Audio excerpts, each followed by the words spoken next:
aqui. Ah, tá. Pronto, começou a gravar? Começou. Tá, então vou começar aqui. Bom, primeiro a gente vai introduzir o que é a sociedade e o que são as ciências sociais, que é o objeto de estudo da sociologia, né? Ah, eu não consigo ver o chat. Ah, não, tem como ver sim, mas qualquer coisa, se tiver dúvida, vocês podem me interromper. Bom, vamos lá. Eita, não tá passando. Ih, travou aqui.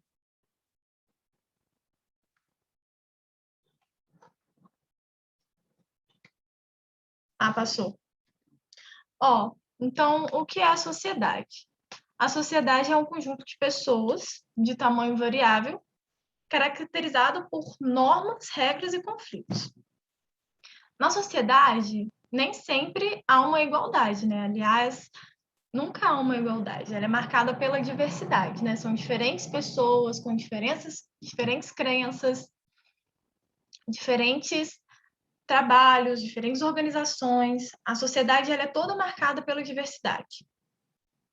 E as ciências sociais, que é o que estuda a sociedade, progride em diversas linhagens que mudam com o tempo. Porque a sociedade, né, por ser um conjunto de pessoas, está sempre em transformação. Quer ver um exemplo? É só a gente pensar nos nossos avós. A maneira como eles foram criados é muito diferente da nossa, embora, por exemplo, eles podem ter sido criados no Brasil e a gente também, e estamos na mesma sociedade, mas mudamos com o passar do tempo.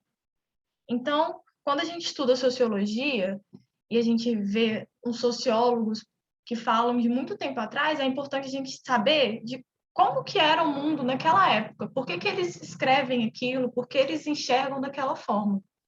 Porque a sociedade está sempre mudando. Então, olha bem, as regras e as normas de uma sociedade nem sempre são explícitas. Então, por exemplo, é difícil a gente ver homens usando saia na nossa sociedade. Mas não há nada que impeça eles de usar. Isso não existe uma lei que fala que é proibido. Só que é uma coisa um pouco rara de ver no Brasil.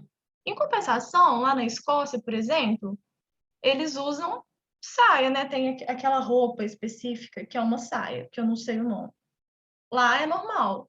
Então, só para a gente pensar que como que uma sociedade pode ser diferente de um lugar para outro e como que existem normas, regras que a gente nem percebe e às vezes a gente segue sem ver. Então, olha, as ciências sociais, Uma né, dúvida. elas dedicam. Oi, alguém falou alguma coisa? É só uma dúvida. Se você acha que as doutrinas que vem passando, é, que vai passando de geração, né, pela sociedade, assim, dos nossos avós e tal, se elas se transformam ou tem alguma modificação? Fez sentido minha pergunta? Se as doutrinas se transformam? Se os conhecimentos. Ah, sim, eu acho que com certeza.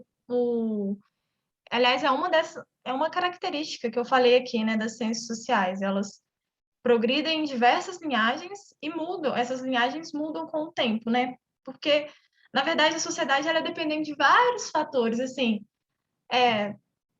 das crenças que as pessoas têm, tipo, de acordo com a religião, de acordo com o modo de trabalho que existe em cada época. Acho que esses conceitos vão ficar mais claros a partir da aula, que vai ser a aula de hoje, né? Que aqui é mais uma introdução.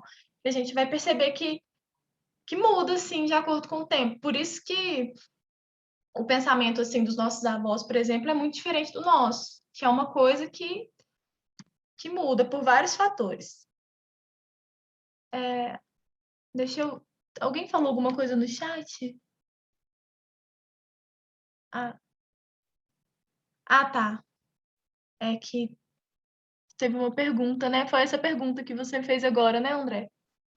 Quem tinha perguntado? Foi. Ah, então tá. Deu para entender? Eu não sei.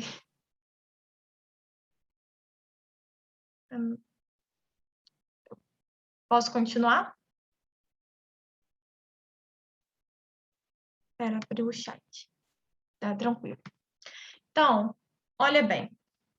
Isso que a gente faz nas ciências sociais, de entender as coisas não como naturais, é o que eles chamam de desnaturalizar o mundo. Entender que nada, assim, é porque é. Tudo tem uma razão de ser. E a ciência social acredita muito nisso, que tudo pode ser questionado e pensado.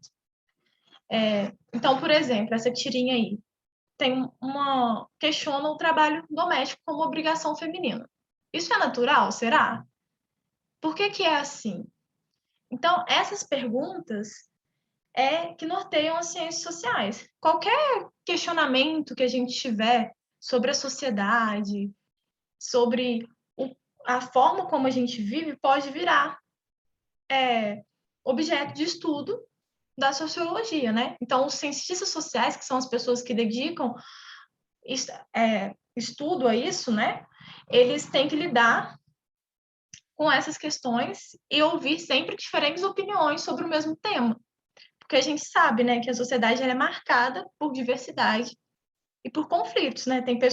Pessoas pensam diferente na política, na religião, em diversas formas. A sociedade é marcada sempre pela diversidade.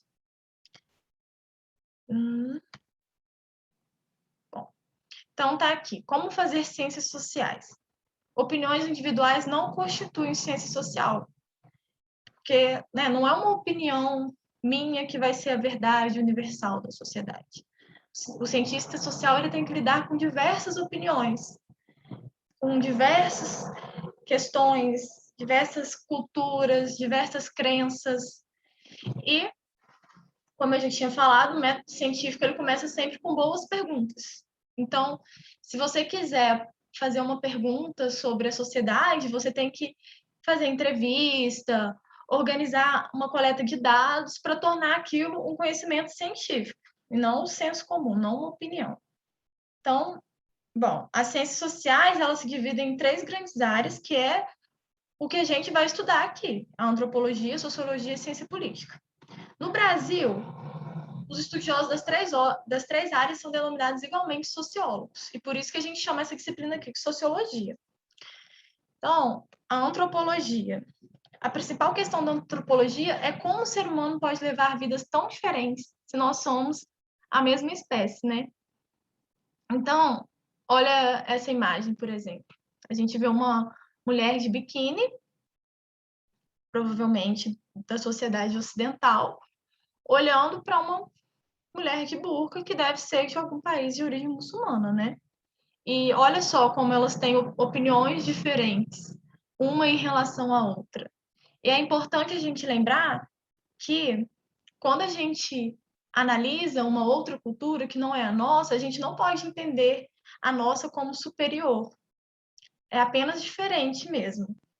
Então, essa tirinha aí seria um exemplo disso. A sociologia. O principal aspecto de estudo é como a sociedade se estrutura, né? Por meio das instituições sociais, o Estado, a política, o modelo econômico que existe na sociedade.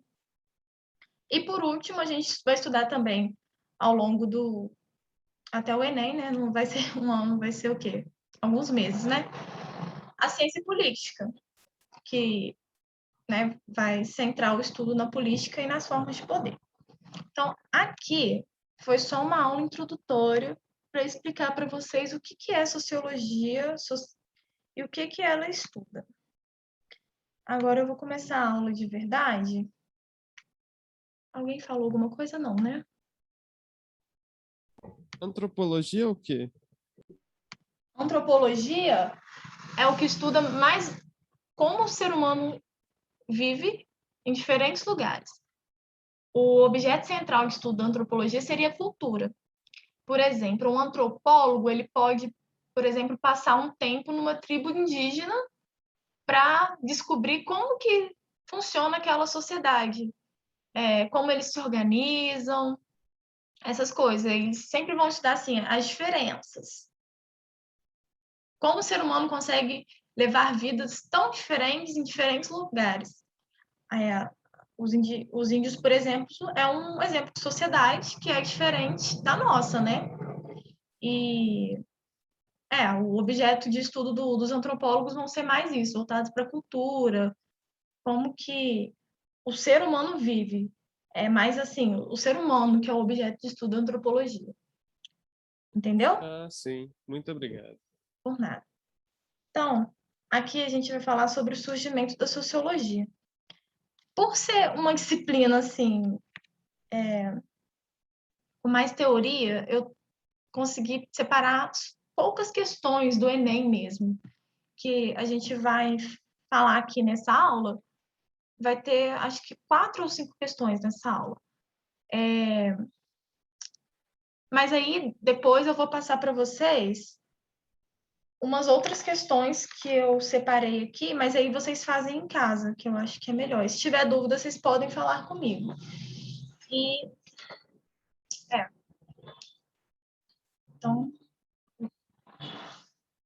onde que eu mudo? Foi. Ó, o surgimento da sociologia, né?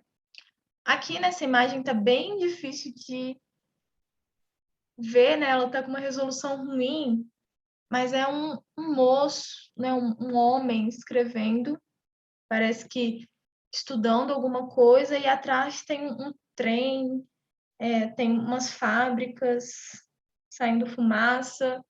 Isso está muito relacionado de como a sociologia surgiu. Não sei se vocês sabem, mas a sociologia ela é uma ciência mais nova do que algumas outras. Por exemplo, a matemática e a filosofia existem desde a Grécia Antiga, né? E a sociologia não. Sociologia surgiu no final do século XIX. Isso tem menos de 200 anos. Então, é uma matéria muito recente. E ela surgiu da necessidade de entender o mundo daquela época. Porque era um mundo que estava passando por muitas transformações.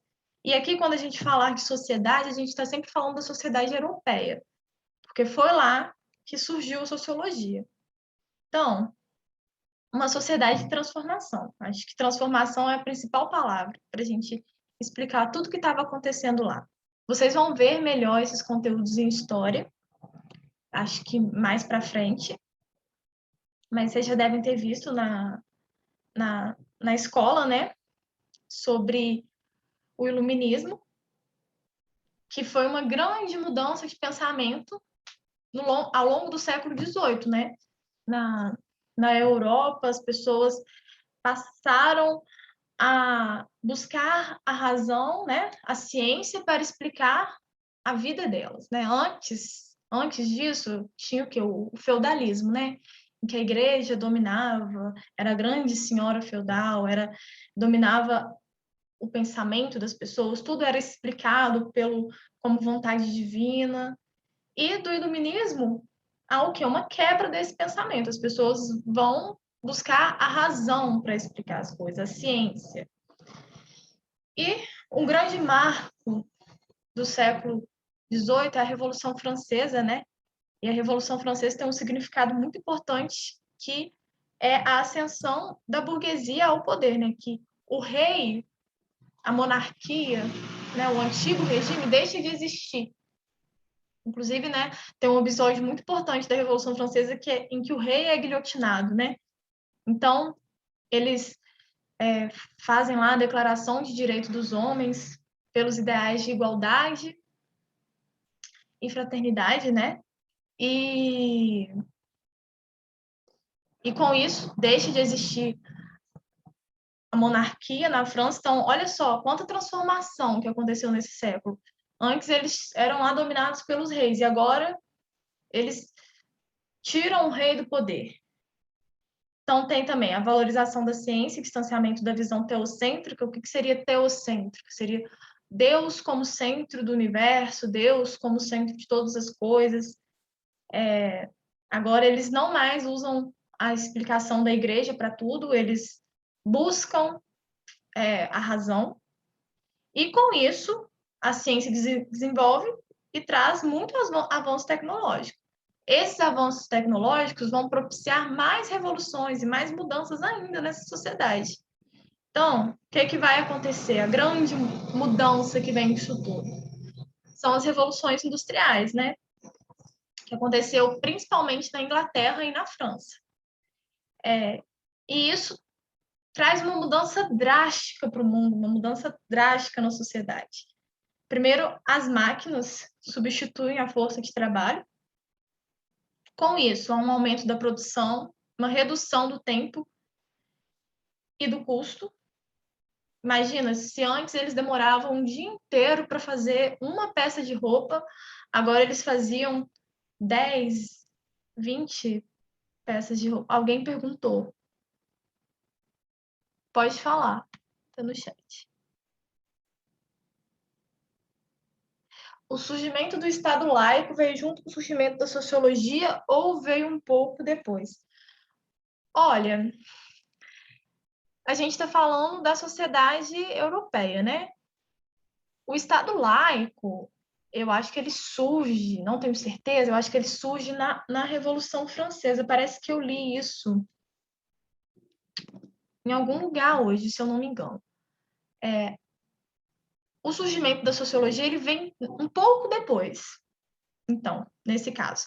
Porque a gente está falando aqui de uma sociedade que estava passando por várias transformações para depois acontecer o surgimento da sociologia.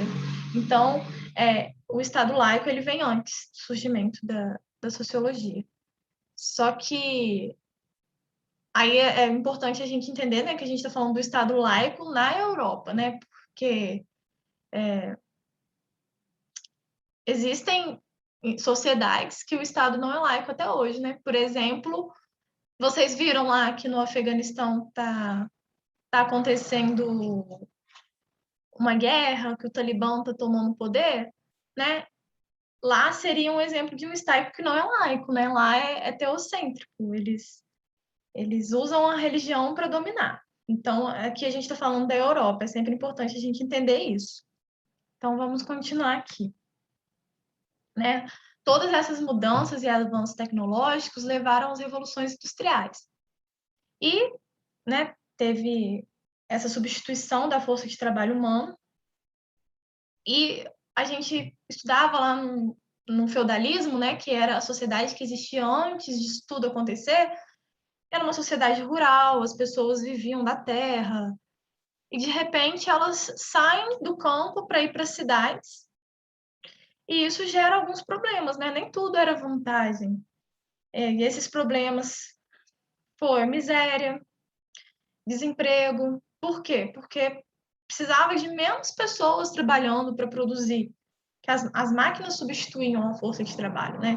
Aconteceu um inchaço urbano. O que é isso? As cidades elas não tinham estrutura, não tinha um planejamento para receber aquele tanto de pessoas que estavam saindo do campo para a cidade. Disso também nasce a desigualdade social, né? Os donos das fábricas eram pessoas que estavam muito ricas, porque eles conseguiam produzir muito mais e vender, e as pessoas que trabalhavam também nessa época, não existiam leis trabalhistas, essas coisas que a gente tem hoje, como férias, 13º, nada disso existia. Então, existia uma condição de trabalho muito precária, porque tudo era muito novo também. E, bom, também no século XIX, né, que a gente falou do século XVIII, da mudança de pensamento, século XIX, revoluções industriais, existiam algumas filosofias sociais, né, como que enxergavam a sociedade nessa época. É importante a gente lembrar que, né, os países europeus eles mantinham ainda colônias, principalmente na África e na Ásia. E com a industrialização, a colônia era uma fonte de matéria-prima para eles produzirem e também era onde eles iam vender os produtos deles. Então, manter as colônias era muito favorável para Inglaterra e para a França, por exemplo. Eles só tinham lucro com isso. E então criaram filosofias que atualmente não são aceitas, mas que é importante a gente saber que existiu, né? Primeiro do evolucionismo social. Os evolucionistas, eles acreditavam que a sociedade ela passava por um processo de evolução, dos mais primitivos para os mais evoluídos. Só que na concepção deles, os mais evoluídos sempre eram eles mesmos, os europeus, porque eles usavam o quê? O nível de tecnologia e ciência que existia lá na sociedade que eles viviam. E pegavam outras sociedades, né? Por exemplo, sociedades africanas, e tomavam elas como primitivas. E a essa visão de mundo a gente pode chamar de etnocentrismo. O que seria o etnocentrismo? É ver a sua cultura, a sua sociedade como superior às outras. E eles usavam o termo missão civilizadora para justificar o porquê de colonizar esses países, esses territórios.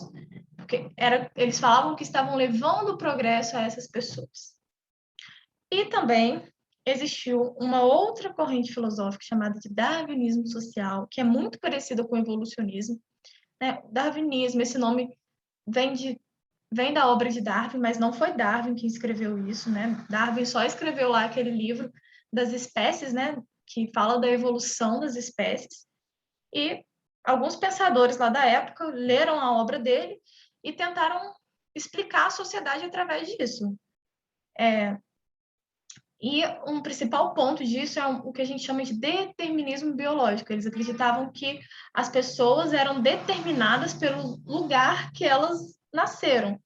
Então, eles eram menos evoluídos porque nasceram numa sociedade que, na visão deles, era menos evoluída porque não tinha um nível tecnológico e científico tão alto. E a essas teorias a gente chama de racismo científico, que você vê o outro como inferior só porque ele é de uma cultura diferente da sua.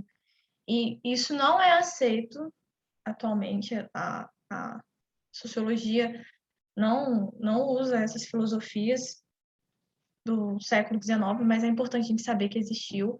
E olha só, essas ideias, né, de superioridade, por exemplo, foi o que levou à Segunda Guerra Mundial, né? Hitler acreditava que os alemãos eram superiores aos judeus, por exemplo, né? E isso foi levar ao maior holocausto do mundo. E depois da Segunda Guerra Mundial, principalmente, essas ideias de racismo científico, de que uma cultura é superior à outra, foi duramente criticada e a gente não acredita mais nessas coisas, mas é importante saber que existiu lá nessa época. Então, bom, o positivismo. Assim, a coisa que mais influenciou o início da sociologia foi o positivismo. O positivismo era uma corrente de pensamento que estava, como que eu falo, que levava muita crença no progresso da sociedade. Eram pessoas que estavam entusiasmadas com todas essas mudanças que estavam acontecendo, né? A industrialização, e eles pensavam que a sociedade está num progresso contínuo. E esse progresso contínuo significava que a vida das pessoas ia melhorar sempre mais através da ciência. E o grande nome do positivismo é de Augusto Comte. Ele escreveu um livro que chama Curso da Filosofia Positiva no ano de 1848.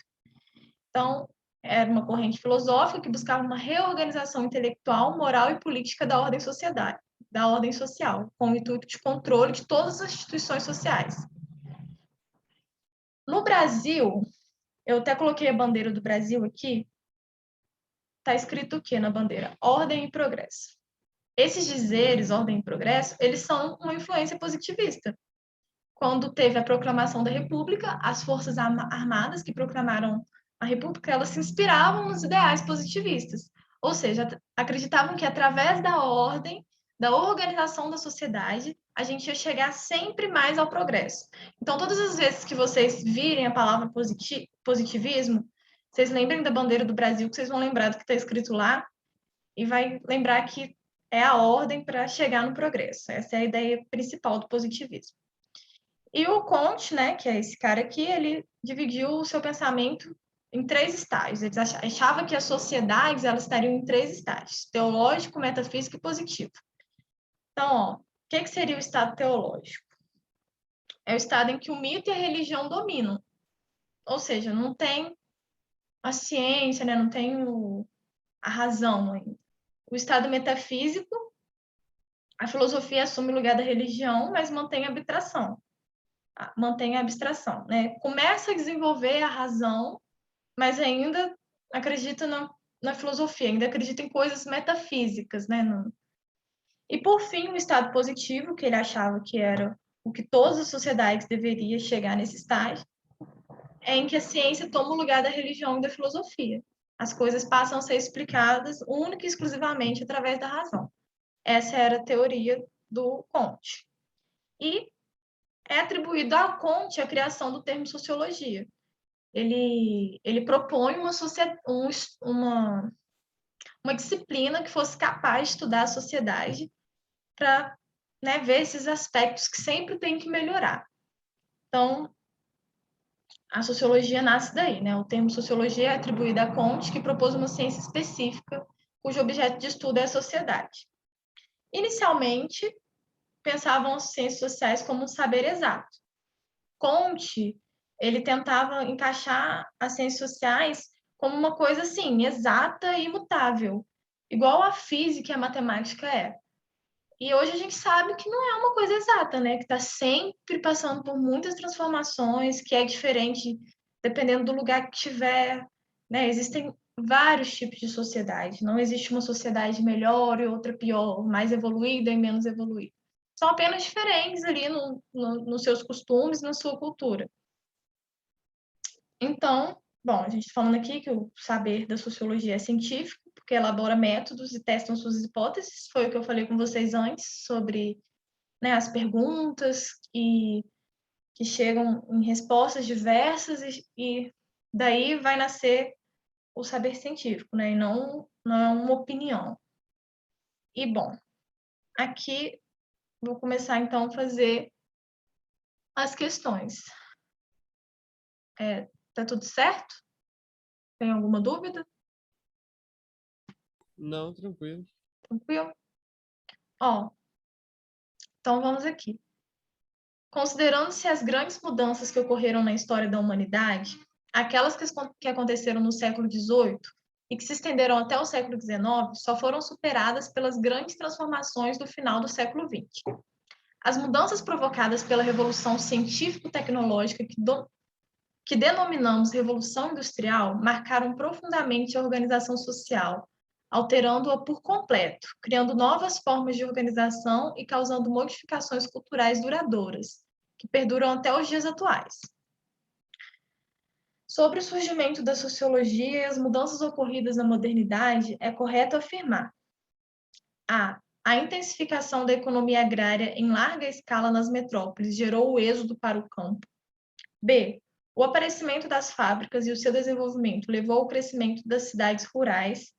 C. O aumento do trabalho humano nas fábricas ocasionou a diminuição da divisão do trabalho.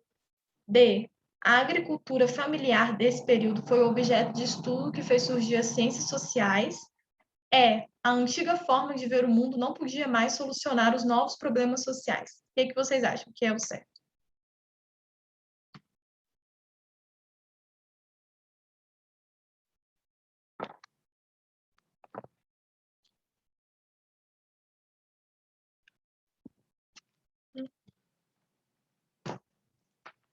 Tá aqui.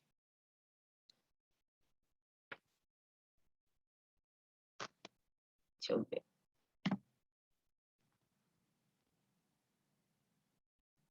Mais alguém tem alguma resposta? Só uma pessoa respondeu por enquanto.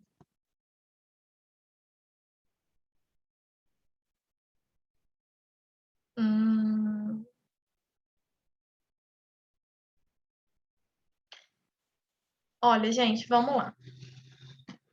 Ninguém acertou por enquanto. Ixi. Ó, eu vou explicar um por um, então, para todo mundo.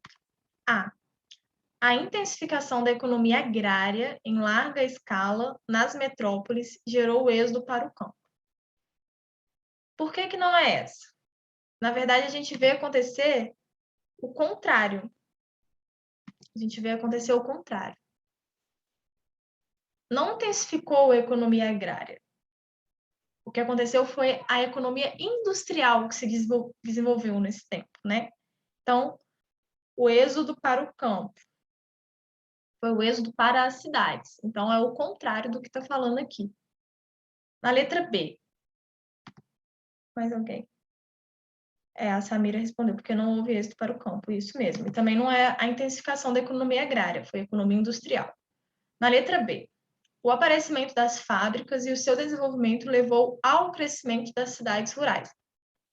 Olha, teve sim o aparecimento das fábricas e desenvolvimento delas, mas assim, não tinha essa coisa de cidades rurais, né? Esse termo aqui, cidades rurais, está errado. Então, a B é errada por isso. C. O aumento do trabalho humano nas fábricas ocasionou a diminuição da divisão do trabalho. Na verdade, a gente vai ver que é o contrário. O aumento do trabalho humano nas fábricas, ele ocasionou um aumento da divisão de trabalho. Né? Agora, o processo industrial, ele é marcado justamente pela divisão de trabalho. Antes, as pessoas trabalhavam todas no campo, né? E agora, que as fábricas chegam, elas vão para a cidade, não só elas vão trabalhar nas fábricas, como também elas vão trabalhar na prestação de serviços, né? Vão começar a existir as profissões que a gente tem hoje em dia, né? Que são, por exemplo, o padeiro, né? Que é a pessoa que faz o pão para a cidade comer, o professor, o médico, o dentista. Olha tantas profissões que surgem na cidade. Antes todo mundo era do campo, né? Então acontece um aumento da divisão do trabalho.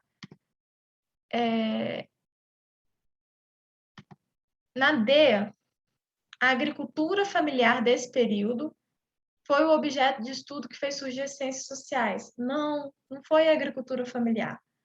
Foi o desenvolvimento das cidades, essa mudança na sociedade que levou as pessoas a saírem do campo para as cidades. E que é a resposta certa, a antiga forma de ver o mundo não podia mais solucionar os novos problemas sociais. Isso é verdade. A sociedade antes, né, usavam explicações que estavam muito ligadas ao quê? A religião, né, a vontade divina. E agora todas essas mudanças aconteceram, essa valorização pela ciência e tudo mais, né? E Augusto Comte o quê? Propõe uma nova ciência, uma nova matéria, uma nova disciplina que estudasse a sociedade para administrar todos esses conflitos que aconteciam, né? Todos esses problemas que surgiram com a Revolução Industrial, todas as mudanças que trouxeram. Deu para entender por que a ABCD está errada? Deu sim. Deu?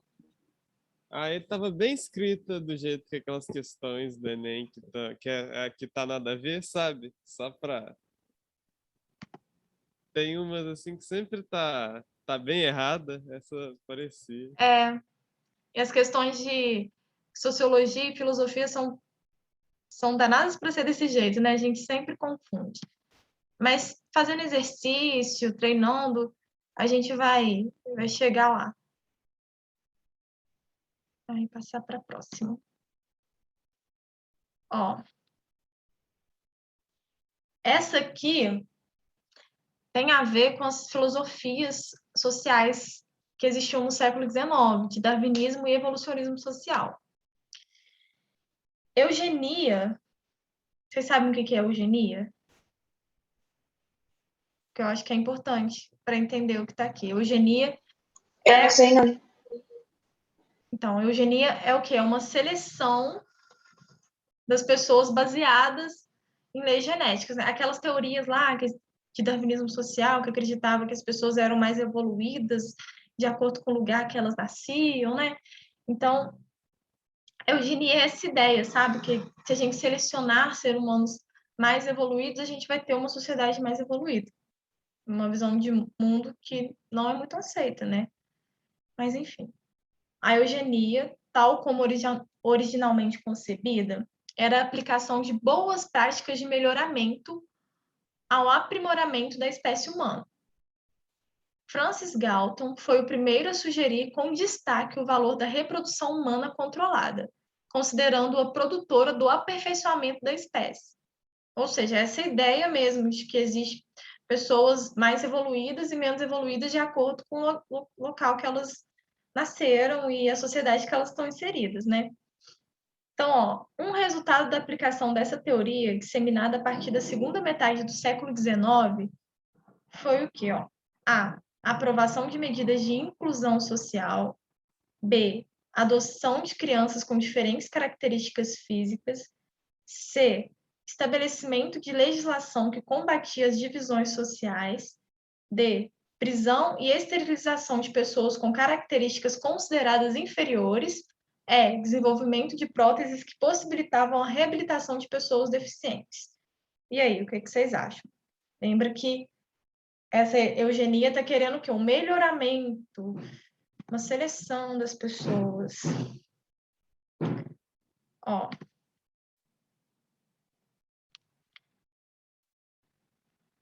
B, D, mais alguém?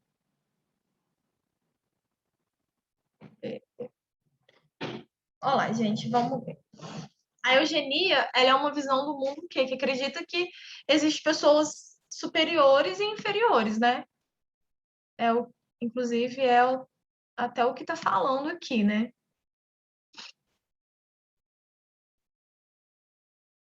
Olha o que está falando na questão, ó.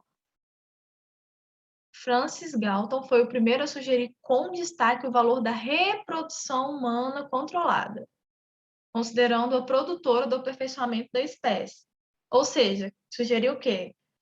Controlar a reprodução significa o quê? Que só os melhores, na visão dele, né, os mais evoluídos geneticamente, se eles reproduzissem entre si, aperfeiçoaria a espécie. A ideia dele é essa, mais ou menos isso que ele quer dizer com tudo isso.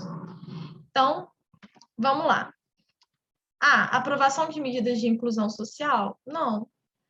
A gente não está vendo nada de inclusão, a gente está vendo, na verdade, exclusão, né? Tô querendo selecionar pessoas que eles consideram superiores. B. Adoção de crianças com diferentes características físicas? Não, não é essa. Aliás, isso também está indo ao contrário dessa ideia, né?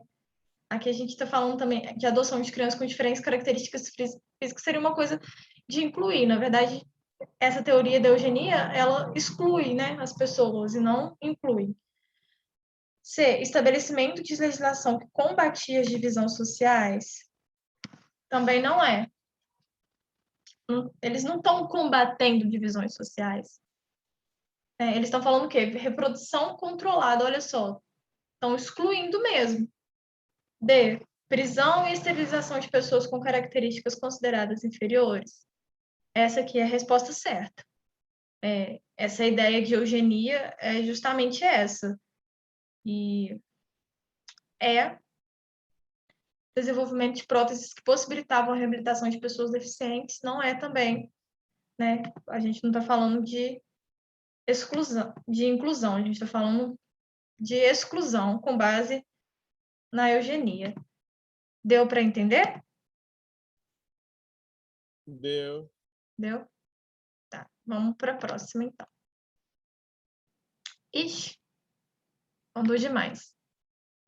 Tá agarrando os slides aqui. Tá, ó. Parecia coisa de encanto. A gente deixava de ir uns poucos meses no lugar e quando aparecia lá, ficava de boca aberta vendo tudo mudado. Casas novas, negócios sortidos como os da corte, igreja, circo de cavalinhos, botica e o mato. O que é dele? Trem de ferro ia comendo tudo, tal e qual como na terra brava depois do roçado quando a plantação brota. O relato do texto ressalta o uso da técnica como instrumento para A. Simplificar o trabalho humano. B. Registrar os hábitos cotidianos. C. Aumentar a produtividade fabril. D. Fortalecer as culturas tradicionais. E. Transformar os elementos paisagísticos.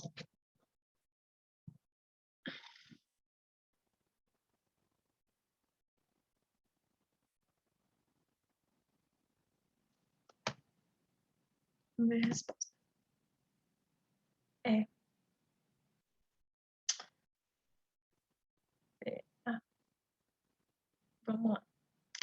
Olha, gente, essa questão aqui, ela tem a ver com a nossa matéria, né, que a gente falou da Revolução Industrial, das transformações na sociedade, mas ela é mais interpretação do que tudo. A resposta certa é a E, eu vi aí que bastante gente acertou. Por quê, né? Tá falando assim, o relato do texto ressalta o uso da técnica como instrumento para. O que tá falando no texto, né? Ó, a gente deixava de ir uns poucos meses no lugar e quando aparecia lá, ficava de boca aberta vendo tudo mudado. Casas novas, negócios sortidos como os da corte, igrejas, circos de cavalinho, botica e o mato, o que é dele. Ou seja, esse texto aqui especificamente está falando exatamente das transformações da paisagem, né? Surgiram casas, né? Igrejas, circo. Então, a resposta certa aqui é a letra E, né? Porque a gente está aqui de acordo com esse trechinho que está escrito aqui. Mas se a gente fosse ver, né, o que está acontecendo na Revolução Industrial, realmente, né, teve uma simplificação do trabalho, talvez, digamos assim, pelas máquinas, teve um aumento da produtividade fabril, sim, isso tudo aconteceu. Então, mas a gente tem que ficar sempre atento ao que está pedindo a questão, que está pedindo para falar de acordo com esse texto. Certo? Pode passar para a próxima parte da aula? Pode sim. Tá. Ó, agora a gente vai falar sobre o primeiro dos 3 grandes pensadores da sociologia, que é Émile Durkheim. Durkheim é esse cara aqui, vocês já devem ter visto isso na escola também, né? Então, vamos lá. O Durkheim ele é considerado o pai da sociologia moderna. Ele se inspirou nos positivistas para fazer os seus estudos. Ele foi a primeira pessoa que deu aula de sociologia. Ele vivia na França, e o livro que ele escreveu mais famoso chama As Regras do Método Sociológico, no ano de 1895, ou seja, bem no final do século XIX. A sociologia dele é chamada de sociologia funcionalista, que ela busca explicar o todo em razão das suas partes. Então, aqui, ó, tem uns conceitos importantes que é legal a gente saber no final da aula, que eu vou explicar aqui para vocês, que é consciência coletiva, coesão social, instituições sociais e fato social. Vamos lá. Bom, consciência coletiva e coesão social. O Durkheim, ele vai escrever as teorias dele de sociedade lá no final do século XIX, ou seja, nessa sociedade que estava em imensa transformação, que tinha acabado de acontecer a Revolução Industrial e tudo mais. E ele vai se inspirar o quê? No positivismo, que é a escola do Augusto Comte, né? Na visão do Durkheim, a sociedade ela era uma grande máquina ou um grande organismo vivo. E o fator que fazia com que os indivíduos se mantivessem unidos era um conjunto de leis naturais, de crenças e sentimentos comuns a todos os seus membros. Esse conjunto de crenças seria como um grupo de regras, normas, padrões de conduta e sentimentos que não estão presentes na consciência individual, mas dispersos na própria sociedade. A isso ele denominou consciência coletiva. Ou seja, ele acreditava que existia uma consciência coletiva, que era um conjunto de leis, de crenças e de sentimentos, que era igual em todos os membros da sociedade. Isso, para ele, era a característica principal da sociedade, a consciência coletiva. Então, nesse aspecto, a sociedade era mais importante do que o indivíduo. Ele tinha uma consciência coletiva que era superior à consciência individual dele. Então, ó, a consciência coletiva, de acordo com Durkheim, ela vai exercer maior ou menor influência sobre o indivíduo, de acordo com o tipo de sociedade a qual ele insere. Quanto maior a influência da consciência coletiva, maior é a coesão social. E aqui, coesão social seria o fator que faz os indivíduos ficarem unidos. fator que faz eles formarem uma sociedade. Então, para o Durkheim, a consciência coletiva determina a consciência individual. Ou seja, ele acha que é mais importante a sociedade do que os indivíduos. E, para a gente ter uma consciência coletiva, a gente precisa das instituições sociais. As instituições sociais seriam um conjunto de regras, comportamentos e valores que são parte da consciência coletiva e tornam-se referência para o comportamento dos indivíduos, normatizando a vida social. O principal exemplo de instituição social para o Durkheim seria a família. Né? A família é o primeiro lugar que a gente convive, né? E para ele é lá que a gente começa a ter consciência coletiva, porque a gente vai aprender lá que certas coisas são erradas, outras coisas são certas, e com isso a gente acaba criando uma consciência coletiva que não significa que não é nossa, assim, né? Pensar, por exemplo, o que é certo, o que é errado, é uma consciência coletiva. E isso é superior à consciência individual. Por exemplo, a gente pode pensar que matar é errado, por exemplo. Mas para o Durkheim a gente acredita nisso não porque individualmente a gente sabe que matar é errado. É porque coletivamente, né, tem uma consciência coletiva que fala que é errado. E por isso os indivíduos não matam, por exemplo, por causa da consciência coletiva, que é superior à consciência individual. E as instituições sociais, né, que o modelo principal seria a família, é o que faz a gente ter essa consciência coletiva. Então, em casa, né, desde novinhos, a gente aprende a ter essa consciência coletiva que vai fazer essa coesão social, que é essa união entre as pessoas, que vai possibilitar existir a sociedade. Então, bom, o objeto principal de estudo de Durkheim são os fatos sociais. Fatos sociais são maneiras de pensar, agir e sentir que existem independente das manifestações individuais. São exteriores, sendo generalizados na sociedade, de modo que são dotados de uma força imperativa e coercitiva sobre os indivíduos. Imperativa e coercitiva significam o quê? Tipo, eles têm poder sobre os indivíduos, os fatos sociais. Então, vamos pensar os fatos sociais como uma maneira de pensar mesmo, uma maneira de ser, digamos assim.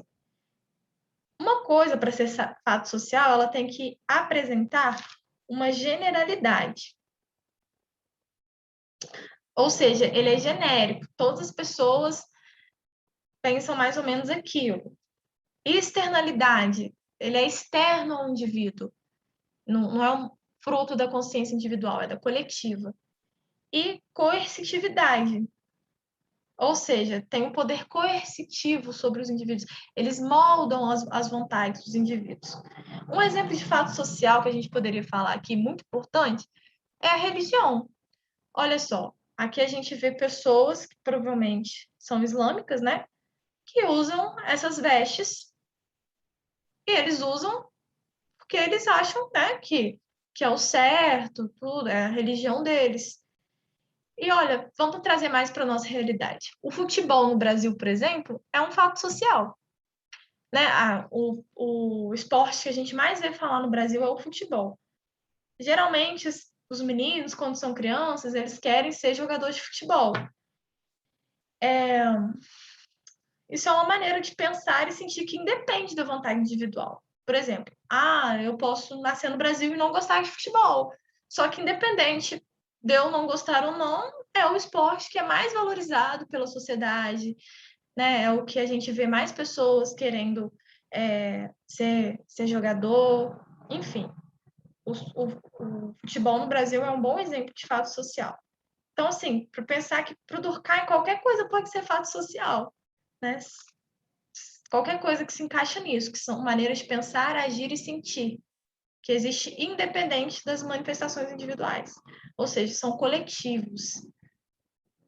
Alguém fez alguma pergunta?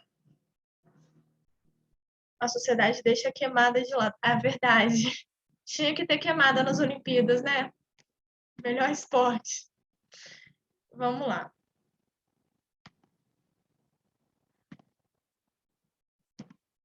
Passar para a próxima. Ó, fato social. Existe, para o Durkheim, 2 tipos de fato social. O normal e o patológico. O normal é um fato social coercitivo, né? Ou seja, que tem um... Como que eu vou explicar? Que molda a vontade, né, das pessoas, que tem esse poder de fazer a vontade das pessoas e desencadeia ações coletivas e gerais. O fato social patológico, ele aponta elementos de desequilíbrio social. Ele se desenvolve fora de forma, como uma doença.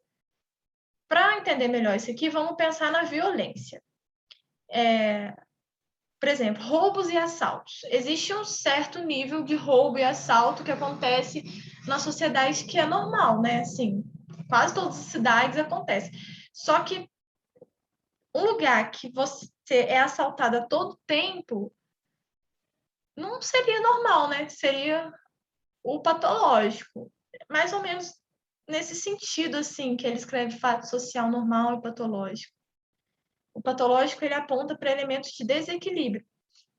Por exemplo, uma crise econômica em que várias pessoas passam a viver na miséria, né? As pessoas perdem o emprego. Isso seria um fato social patológico. E aqui também tem outro conceito que chama anomia social, que significaria essa sociedade doente. Esse que eu falei, por exemplo, de uma crise econômica. Nesse estado, tendem a ocorrer mais fatos sociais patológicos, ou seja, um fato que vai apontar elementos de desequilíbrio social. Acho que às vezes é difícil entender essas teorias, né? Mas eu mandei para vocês um resuminho, tá explicando melhor isso lá. Mas se vocês não entenderem depois também, e quiser que eu arrume outro jeito de explicar, vocês podem mandar mensagem para mim, uma coisa assim, tá? Quando eu tiver... Maria, Ah, deixa eu te perguntar. O fato social, ele pode ser considerado um senso comum? então, mais ou menos isso. Seria um senso comum, porque ele tem essas características aqui, né, que o Durkheim fala. Tem uma generalidade, uma externalidade e coercitividade. Então, tipo, seria assim, porque são maneiras de pensar, de agir, que são coletivas. Elas estão na sociedade independente da nossa vontade individual. Então, sim, poderia ser sim considerado um senso comum. A ideia mais ou menos é essa mesmo. Só que ele só não escreve nessas palavras. Então, seria isso mesmo. No caso, a coesão social, né, tem, tipo, mantém um grupo social unido, né, Sim, operando de uma forma constante dentro da sociedade. O fato social é expresso em regras, valores ou normas. Não são parecidos, são coisas totalmente diferentes, ou tem algum ponto em comum para manter a sociedade ali junta? Ou isso é coesão? então, coesão seria essa união da sociedade, né? Coesão seria isso mesmo, das pessoas ficarem juntos. E o fato social é a maneira como elas agem. Assim, é só uma questão de definição mesmo. É muito parecido, dá para embolar bastante quando a gente pensa nisso. A coesão, né? A consciência coletiva ela faz coesão porque ela mantém as pessoas unidas. E o fato social, ele é o quê? Parte da consciência coletiva. O fato social é a maneira de pensar, de agir dos indivíduos. Então, assim, o fato social ele está muito relacionado à consciência coletiva. E a consciência coletiva, por sua vez, vai determinar a coesão social. Deu para entender? Está tudo relacionado. Entendi, não entendi. Entendeu? Obrigada. Então, tá. Então, tem o fato social normal e o patológico. Anomia social, que seria uma sociedade doente. E, bom, baseado em tudo que a gente falou aí, o Durkheim ele vai falar da... Deixa eu ver a hora. Ixi, gente, falta 2 minutinhos. Acho que eu vou ter que parar a aula. Semana que vem a gente continua daqui, pode ser? É bom que dá para vocês entenderem um pouquinho mais, ter dúvidas. Pode Pode? ser. Tá. Vou parar de gravar aqui, então. Então, a gente tem que voltar semana que vem da divisão social do trabalho. Vou até escrever aqui.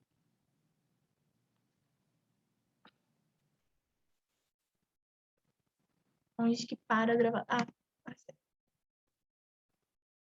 share. Pronto. Quem vai ficar com a próxima aula já está aqui? Sou eu, já tô aqui já. Ah, tá. Eu vou passar para você, então. Gente, obrigada, tá? Até semana que vem. Se vocês tiverem alguma dúvida, vocês podem me mandar mensagem.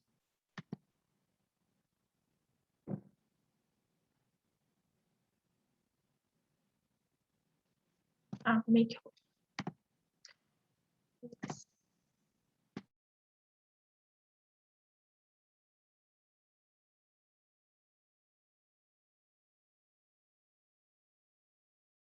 Deu certinho aí? Deu, né?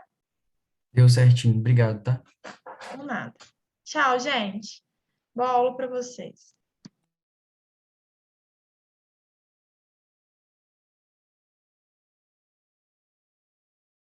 Gente, só vou preparar as coisas aqui, ligar e já começo, tá bom?